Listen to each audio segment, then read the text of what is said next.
grateful that you've been able to accommodate us, and want to say thank you very much for being here in Parliament House.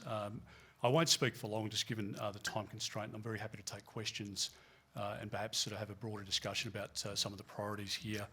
But there are a few key points that I wanted to make today. Firstly, of course, to acknowledge the work of your organisation over a long period of time, and particularly in relation to not just contemporary debates around workplace relations, around supply chain issues, labour and the economy more generally. I think it's to the great credit of the association that you've been able to provide that support and the input when many other industry groups and many other businesses just won't do it.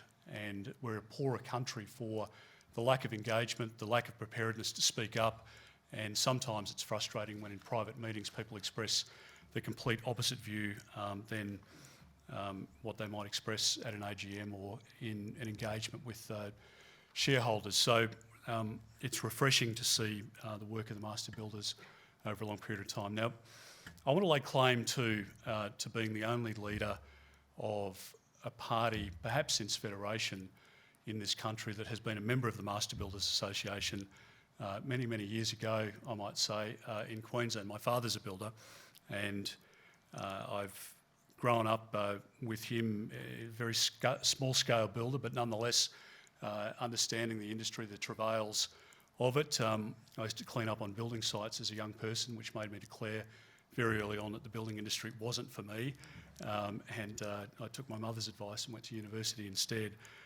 But I have a great empathy, I think, with the industry would be the best way to describe it. I remember growing up, and I suppose my earliest political influences came during those high interest rate, high unemployment periods where you could quote 10 jobs and get none, and certainly the periods where you're able to quote 10 and get 10. And it's been a really interesting study over the course of the last couple of years, the support that we've provided through JobKeeper, the support that we've provided to first home buyers and the stimulus that that's generated, what happens now, whether there's a knock-on effect from having brought that activity and that demand forward, whether there is still underlying demand, what happens in terms of supply chains, what happens in terms of those cost pressures, certainly what happens in terms of labour, and whether that, with the overlay of the changing economy over the course of the next 12 months, paints a rosy picture or not for the industry, for the sector, over the coming years. From a coalition perspective, we see the role that is played by your sector as absolutely paramount to underpinning the recovery that will need to take place post this calendar year. A lot of prediction around what inflation will do and interest rates, the influence of the geopolitical realities, what China will do, what that will mean for our supply chains, anything short of a war between the US and China, which of course would be catastrophic, but will there be trade sanctions or naval blockades, all of that which potentially could lead up to or fall short of a kinetic strike between two superpowers. There are so many variables that we need to contend with, but from our perspective, I hope that we can, by the time of the next election, and certainly in the intervening period in holding the government to account, remain consistent with our own values, our support of business, the multiplier that comes from your sector, the aspiration for our party to see home ownership increase, to support good policy where the government proposes and to call bad policy out where we think it's wrong. That will be the role of the opposition. There are ways in which we can support the sector, and certainly the Master Builders in the intervening period. There is a first strike in terms of the industrial relations changes that the government's announced, but that is the first of a number of steps. The government's been very clear about that. So we need firstly to understand the impact of the first steps. There are a lot more CFMEU flags flying as I move around the country, and particularly in my home state in Queensland. We have to understand what that means for your interaction with the union movement, what the next wave or iteration of industrial relations changes might mean, and ways in which we can work with you to identify that and to perhaps smooth some of the edges as best we can in a parliament where the government has an absolute majority in the lower house and a majority with the Greens plus Lydia Thorpe in the Senate.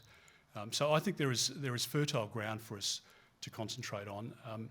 In terms of our own policy, since the May election, we've announced what I think is an important policy in trying to address some of the pressures within the labour market, and that is allowing people who are on an age pension or a service pension as a veteran to be able to come back into the workforce in a part-time capacity. It's a ready workforce, and in many cases a skilled workforce with a mature skill set that if they choose to work, they should do so without financial penalty in terms of their pensions. And many people now, as you know, will make a decision not to continue to work a day or two post-retirement.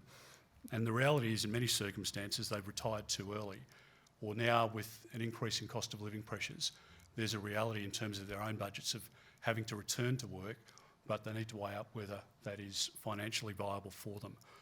We believe that there is a great capacity, some 400,000 who can be released into the Australian economy in different models and scenarios, and it comes at a cost to government because it affects the taper rate and the interaction with the social security system. But that is not a migrant workforce. It needs to go through the hoops of immigration and all of the requirements. It is a resident workforce that we think should be unleashed, and it has a knock-on effect. If it's not directly employed, if people aren't directly employed within the housing sector, then certainly there's the ability for people to go into the mining sector, to go into tourism, to retail, to hospitality, etc.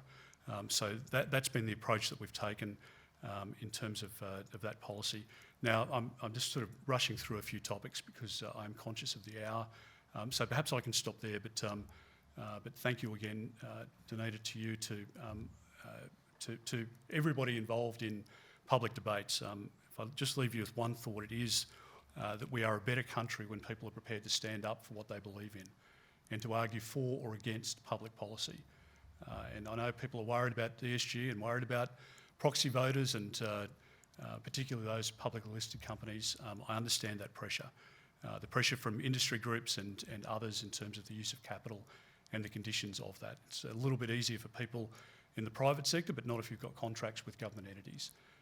And I think that the end product in terms of a policy that's going to be implemented, whether it's good or bad for the industry, ends up a better product for our country if you're able to contribute to that debate. So thank you for the work that you've done to date, and I'm very happy to take any questions. Thank you.